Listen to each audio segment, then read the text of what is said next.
ട്രഡീഷണലായി മുൻകാലങ്ങളിൽ നമ്മൾ റീകൺസ്ട്രക്ഷൻ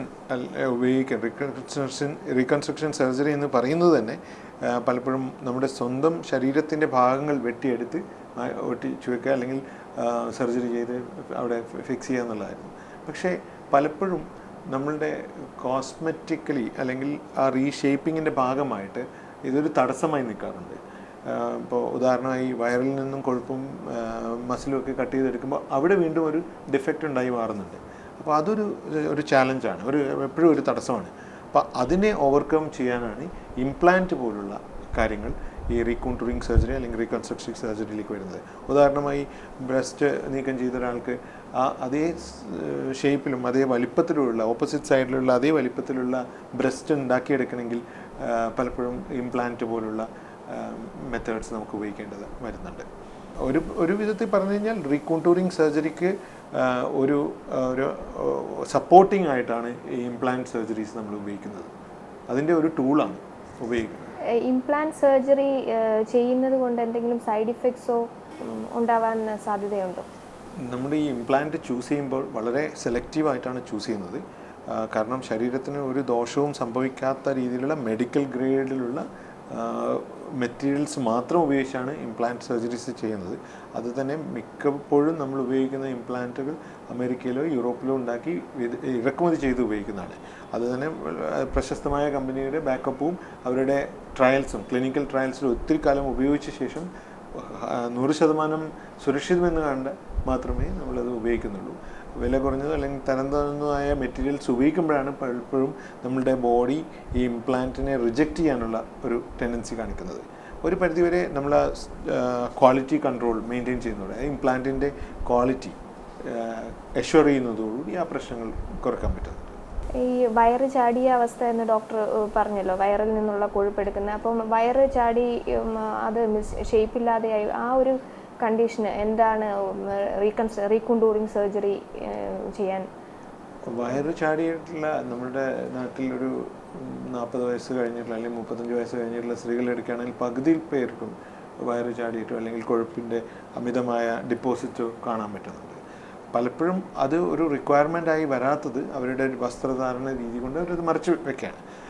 അത് പതുക്കെ അത് മാറുകയാണ്. നമ്മുടെ ബോഡി ഇമേജിനെ പറ്റിയിട്ടുള്ള ഒരു കോൺഷ്യസ്നെസ് അല്ലെങ്കിൽ ഒരു അവയർനെസ്, ഒരു ധാരണ മാറിക്കൊണ്ടിരിക്കുകയാണ്. ലോകം പുരോഗമിക്കുന്നതിനനുസരിച്ച് കേരളത്തിലും ആ മാറ്റങ്ങൾ കാണുന്നുണ്ട്. അതിൻ്റെ ഭാഗമായി പലപ്പോഴും ഇപ്പോൾ സ്ത്രീകൾ മുന്നോട്ട് വരുന്നത് ആ ഭാഗം എടുത്തു മാറ്റുക, അല്ലെങ്കിൽ അവർ പലതരം ചികിത്സകളും പോകും. മാഗ്നറ്റ് ചികിത്സ, അതുപോലെ സ്ലിമ്മിങ് എക്സസൈസ്, അങ്ങനെയൊക്കെ ചെയ്യും. പലപ്പോഴും അതൊക്കെ പറ്റുന്നതെന്ന് വെച്ചാൽ സ്ലിമ്മിങ് എക്സസൈസുകളും മറ്റുമൊക്കെ ഫെയിലാവുന്നത് ശരീരത്തിലെ ഏറ്റവും റെസിസ്റ്റൻ്റ് ആയിട്ടുള്ള കൊഴുപ്പാണ് വയറിൽ അടിയുന്ന കൊഴുപ്പ്. കാരണം മറ്റെല്ലാ സ്ഥലത്തുള്ള കൊഴുപ്പുകൾ മൊബിലൈസ് ചെയ്ത് ഇല്ലാതായതിനു ശേഷം മാത്രമേ ഈ വയറിലുള്ള അഡിപ്പോസ് ടിഷ്യൂ, അത് അബ്ഡോമിനൽ ഫാറ്റ് എന്ന് പറയുന്ന കൊഴുപ്പ് മൊബിലൈസ് ചെയ്യപ്പെടുന്നുള്ളൂ. അതുകൊണ്ട് ഏറ്റവും അവസാനം മാത്രമേ ഈ കൊഴുപ്പിനെ നമുക്ക് നീക്കം ചെയ്യാൻ പറ്റുന്നുള്ളൂ. അതുകൊണ്ട് തന്നെ പലപ്പോഴും ഇത്തരം ചികിത്സാ രീതികൾ ഈ കൊഴുപ്പടിയുന്നതിന് ഒരു ഫെയിലറായി മാറുന്നുണ്ട്. അപ്പോഴാണ് ഈ സർജറിയുടെ സാധ്യതകൾ വരുന്നത്. കൊഴുപ്പും ആ ഭാഗത്തുള്ള സ്കിന്നും കൊഴുപ്പടക്കം എടുത്തു മാറ്റി ഒരു പേഷ്യൻറ്റിൻ്റെ പഴയ രീതിയിലുള്ള അല്ലെങ്കിൽ മുന്നേതിന് ഏകദേശം ഈക്വലൻ്റ് ആയിട്ടുള്ള ഒരു ബോഡി ഷേപ്പിലേക്ക് തിരിച്ചു കൊണ്ടുവരിക എന്നുള്ളതാണ് ഈ ഓപ്പറേഷനിലൂടെ ചെയ്യുന്നത്. ലൈപ്പോ ഫില്ലിംഗ്, ലൈപ്പോ സക്ഷൻ എന്ന് പറയുന്ന പ്രൊസീജിയേഴ്സ് ഈ സർജറിയുടെ കൂടെ തന്നെ വരുന്ന പ്രൊസീജിയേഴ്സ് അല്ലേ? അതെ, ഈ ലൈപ്പോ ഫില്ലിംഗ്, ലൈപ്പോ സക്ഷൻ എന്നൊക്കെ പറയുന്നത് ഇതിൻ്റെ ഒരു എക്സ്റ്റൻഷൻ അല്ലെങ്കിൽ ഇതിൻ്റെ ഒരു കണ്ടിന്യൂഷനായി വരുന്ന ഒരു ചികിത്സാ രീതികളാണ്. നമ്മുടെ ശരീരത്തിൽ എവിടെയൊക്കെ ഫാറ്റ് അടിഞ്ഞിട്ടുണ്ടോ ആ ഭാഗത്തുള്ള ഫാറ്റ് റിമൂവ് ചെയ്യുന്നതിനാണ് നമ്മുടെ ലൈപ്പോ സക്ഷൻ എന്ന് പറയുന്ന മെത്തേഡിലൂടെ ചെയ്യുന്നത്. അതിൽ നമ്മൾ ചെയ്യുന്നത് വളരെ നേർത്ത ഒരു കാനുല, ഒരു ട്യൂബ് ആ കൊഴുപ്പിലേക്ക് കടത്തി അതിൽ നിന്നും സക്ഷൻ കൊടുത്ത് വലിച്ചെടുക്കുകയാണ്. അത് വിവിധ രീതികളിൽ നമുക്ക് വലിച്ചെടുക്കാം. മാനുവലായിട്ട് വെറും സിറിഞ്ച് ഉപയോഗിച്ച് വലിച്ചെടുക്കാം. അതിന് വളരെ സോഫിസ്റ്റിക്കേറ്റഡ് ആയിട്ടുള്ള മെഷീൻസ് ഉണ്ട്. ആ മെഷീൻസ് വെച്ചിട്ട് അത് ആസ്പിറേറ്റ് ചെയ്തെടുക്കാം. അങ്ങനെ പല സിറ്റിങ്ങുകളായിട്ട് ഒറ്റ ഒരു ദിവസം കൊണ്ട് ലൈപ്പോ സക്ഷൻ എന്നുള്ള ഒരു ചികിത്സ രീതി നടപ്പിലാക്കാൻ പറ്റില്ല. അതായത് ഒരു സ്ത്രീയിൽ ഒരു 3 അല്ലെങ്കിൽ 4 കിലോ ഫാറ്റ് വയറിലോ മറ്റു ഭാഗത്തോ അടിഞ്ഞു കൂടിയിട്ടുണ്ടെങ്കിൽ അത് നമുക്ക് എടുത്തു മാറ്റണമെങ്കിൽ ചിലപ്പോൾ ഒരു 5-10 സിറ്റിങ്സ് ആവശ്യമായി വരാം. പലപ്പോഴും ഇത് ഒരു വളരെ ചെറിയൊരു പ്രൊസീജിയറാണ്. കാരണം ഇതിന് വലിയ അനസ്തീസിയയുടെയോ അല്ലെങ്കിൽ മയക്ക് നൽകി ബോധം കിടത്തേണ്ട ആവശ്യമൊന്നും വരുന്നില്ല. ഒരു ലോക്കൽ അനസ്തീസിയ കൊടുത്ത് ട്യൂബ് കടത്തി എടുത്ത് ഈ കൊഴുപ്പ് വലിച്ചെടുത്ത് മാറ്റാവുന്നതാണ് ലൈപ്പോ സക്ഷൻ എന്ന് പറയുന്ന ചികിത്സ. ലൈപ്പോ സക്ഷൻ എന്നുള്ള ചികിത്സയുടെ ഒരു എക്സ്റ്റൻഷനാണ് ലൈപ്പോ ഫില്ലിങ്. ഉദാഹരണമായി ഒരു സ്ത്രീക്ക് ബ്രസ്റ്റിൽ ഒരു ഡിഫക്റ്റ് ഉണ്ട്, ഒരു സർജറിയുടെ ഭാഗമായിക്കോട്ടെ, സർജറി കഴിഞ്ഞ് റേഡിയേഷൻ കഴിഞ്ഞു, ആ ഭാഗത്ത് ഒരു ഡിഫക്റ്റ് ഉണ്ട്.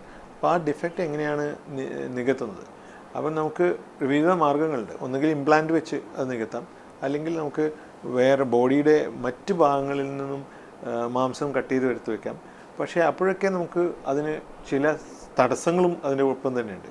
ഇംപ്ലാന്റ് എന്ന് പറയുന്നത് ഒരു പുതിയ ഒരു ഫോറിൻ മെറ്റീരിയലാണ്. മറ്റേ കട്ട് ചെയ്തെടുത്ത് വെക്കുക എന്ന് പറയുമ്പോൾ അവിടെ വീണ്ടും ഒരു ഡിഫക്റ്റ് ഉണ്ടാവും.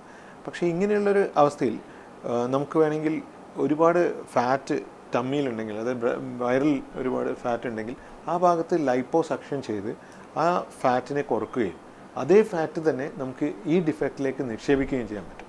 ഇത് മൂലകോശങ്ങൾ എന്നുള്ള ഒരു പ്രിൻസിപ്പിളാണ് ഇതിൽ അപ്ലൈ ചെയ്യുന്നത്. ഈ ഫാറ്റിനകത്ത് അഡിപ്പോസ് ടിഷ്യൂയുടെ സ്റ്റെം സെൽസ് ഉണ്ട്. ആ സ്റ്റെം സെൽസാണ് നമ്മൾ ഈ ഡിഫക്റ്റിലേക്ക് ഡിപ്പോസിറ്റ് ചെയ്യുന്നത്. ആ സ്റ്റെം സെൽസ് അവിടെ കിടന്ന് വളരുകയും അത് നോർമലായിട്ട് ആ ഡിഫക്റ്റിനകത്ത് ഒരു ഫില്ല് ചെയ്ത് പഴയ ഷേപ്പിലേക്ക് കാലക്രമേണ വരികയും ചെയ്യുന്നു. ചിലപ്പോൾ 1-2 മാസങ്ങൾ എടുത്തേക്കാം, ചിലപ്പോൾ ഒന്നിലധികം തവണ ഇത് ചെയ്യേണ്ടി വന്നേക്കാം. പക്ഷേ താരതമ്യേന റിസ്ക് കുറഞ്ഞതും അല്ലെങ്കിൽ അനസ്തേസിയ അങ്ങനെയുള്ള മറ്റൊരു സോഫിസ്റ്റിക്കേറ്റഡ് ആയിട്ടുള്ള സപ്പോർട്ടിങ് കാര്യങ്ങളുടെ ആവശ്യമില്ലാത്ത ചികിത്സയാണ് ലൈപ്പോ ഫില്ലിംഗ് എന്ന് പറയുന്നത്. ഇപ്പോൾ തന്നെ നേരത്തെ ചോദിച്ചൊരു ക്വസ്റ്റ്യൻ ഇംപ്ലാന്റിൻ്റെ സാധ്യതകളെ പറ്റിയാണ്. ഇല്ല, ഇംപ്ലാന്റിനെ പറ്റിയായിരുന്നില്ലേ ചോദിച്ചത്? ഇംപ്ലാന്റ് എന്ന് പറയുന്നത് നമുക്ക് പലപ്പോഴും ഒരു അനുഗ്രഹമായി തീരുന്നത്, നമ്മുടെ നാട്ടിൽ ഒരു കണക്ക് നോക്കുകയാണെങ്കിൽ 1,00,000-ലധികം ആൾക്കാർ ഒരു വശത്തെ ബ്രസ്റ്റ് നീക്കം ചെയ്ത് അങ്ങനെയുള്ള അവസ്ഥയിൽ ജീവിക്കേണ്ടത്. പലപ്പോഴും അത് അവർ സ്വമേധയാ എടുത്തിരിക്കുന്ന ഒരു ഓപ്ഷനല്ല. ചികിത്സയുടെ ഭാഗമായി ഡോക്ടർമാർ നിർദ്ദേശിക്കുക, അല്ലെങ്കിൽ സ്വയമോ അല്ലെങ്കിൽ ആ അവസ്ഥയിൽ, ആ മാനസികാവസ്ഥയിൽ സ്വയം തീരുമാനിച്ചതാവാം, അല്ലെങ്കിൽ തൊട്ടടുത്തുള്ള റിലേറ്റീവ്സ്, ഹസ്ബൻഡ് ആവാം, അല്ലെങ്കിൽ ഇമ്മീഡിയറ്റ് റിലേറ്റീവ്സൊക്കെ കൂടിയെടുത്തൊരു തീരുമാനമാകാം. പക്ഷേ ട്രീറ്റ്മെൻറ്റ് കഴിയുന്നതോടുകൂടി അവർ മാത്രമാണ് ഈ ഒരു പ്രശ്നത്തെ അഭിമുഖീകരിക്കേണ്ടത്. അത് പലപ്പോഴും കടുത്ത മാനസിക സമ്മർദ്ദങ്ങളിലേക്കും വിഷാദ രോഗങ്ങളിലേക്കും വരെ രോഗികളെ കൊണ്ടുവന്നേക്കാം.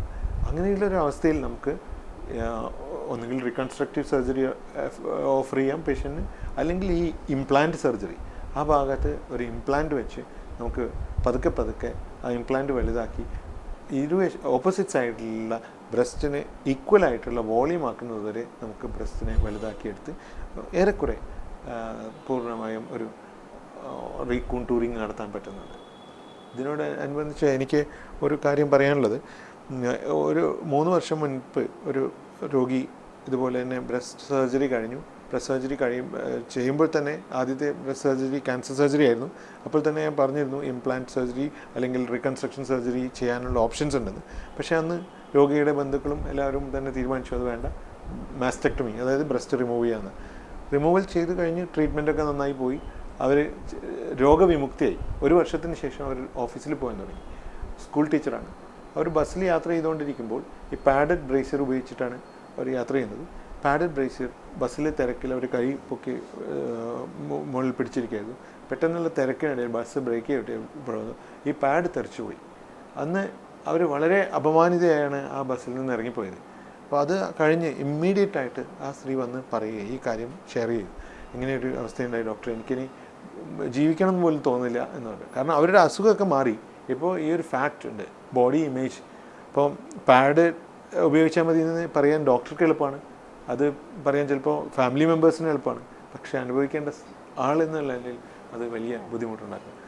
അങ്ങനെയുള്ള പേഷ്യൻസ് നമുക്ക് ഇംപ്ലാന്റ് സർജറിയോ അല്ലെങ്കിൽ റീകൺസ്ട്രക്റ്റീവ് സർജറിയോ ഒരുപാട് ഗുണങ്ങൾ ഉണ്ടാക്കാൻ അല്ലെങ്കിൽ ഒരുപാട് ബെനിഫിറ്റ്സ് ഓഫർ ചെയ്യാൻ പറ്റുന്നുണ്ട്. നമ്മുടെ നാട്ടിൽ എത്രത്തോളം ആൾക്കാർ ഇത്തരം സർജറീസിനെ മുന്നോട്ട് വരുന്നുണ്ട്? യൂറോപ്യൻ കൺട്രീസിനെ അപേക്ഷിച്ച് നോക്കുമ്പോൾ അവിടെ ഒത്തിരിയേറെ സ്ത്രീകൾ ഇങ്ങനെയുള്ള സർജറീസ് ഓപ്റ്റ് ചെയ്യുന്നു. പക്ഷേ നമ്മുടെ നാട്ടിലെ ആൾക്കാർ ഒരിക്കലും അതിന് മുന്നോട്ട് വരുന്നില്ല എന്നുള്ളതാണോ? യൂറോപ്യൻ കൺട്രീസിൽ മാത്രമല്ല വിദേശത്ത് മറ്റ് പല പാശ്ചാത്യ രാജ്യങ്ങളിലെല്ലാം തന്നെ ഇത്തരം സർജറികൾ വളരെ വൈഡ്ലി ആക്സെപ്റ്റഡ് ആണ്. അതിന് 2 കാരണങ്ങളുണ്ട്. ഒന്ന്, അവർക്ക് ബോഡിയുടെ വേറൊരു വശത്ത് ഒരു ഡിഫക്റ്റ് ഉണ്ടാകുന്നതിനെ പറ്റി ചിന്തിക്കാനേ പറ്റില്ല. അപ്പോൾ അവർ ഇംപ്ലാന്റ് സർജറിയാണ് എപ്പോഴും ഓപ്റ്റ് ചെയ്യുന്നത്. പുറത്തുനിന്നുള്ളൊരു വസ്തു വെച്ചാലും അത് നമുക്ക് ഏറെക്കുറെ തുല്യമായ ഒരു റിസൾട്ട് കിട്ടുകയും ചെയ്യുന്നുണ്ട്.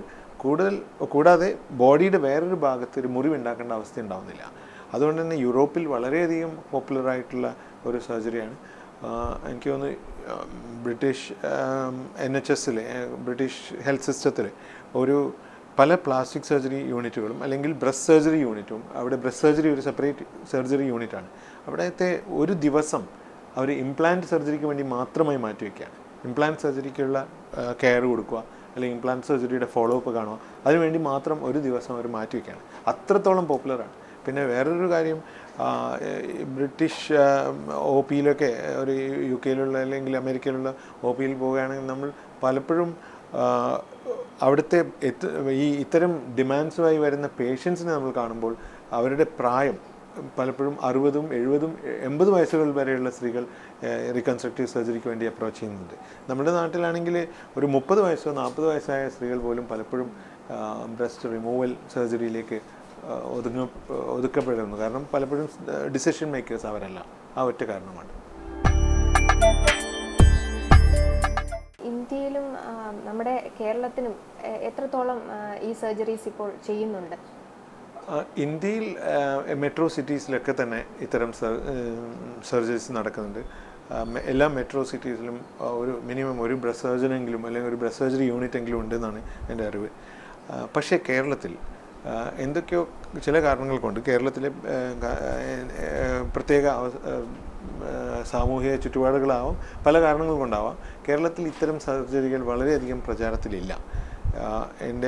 എൻ്റെ എക്സ്പീരിയൻസ് പറയുകയാണെങ്കിൽ നമ്മുടെ വിജയലക്ഷ്മി മെഡിക്കൽ സെൻ്ററിൽ മാത്രം ഞാനൊരു 10ഓളം സർജറി പോസ്റ്റ് മാസ്റ്റക്ടമി സർജറി കഴിഞ്ഞ ശേഷം ഇംപ്ലാന്റ് സർജറിയിലൂടെ റീകോണ്ടൂറിങ്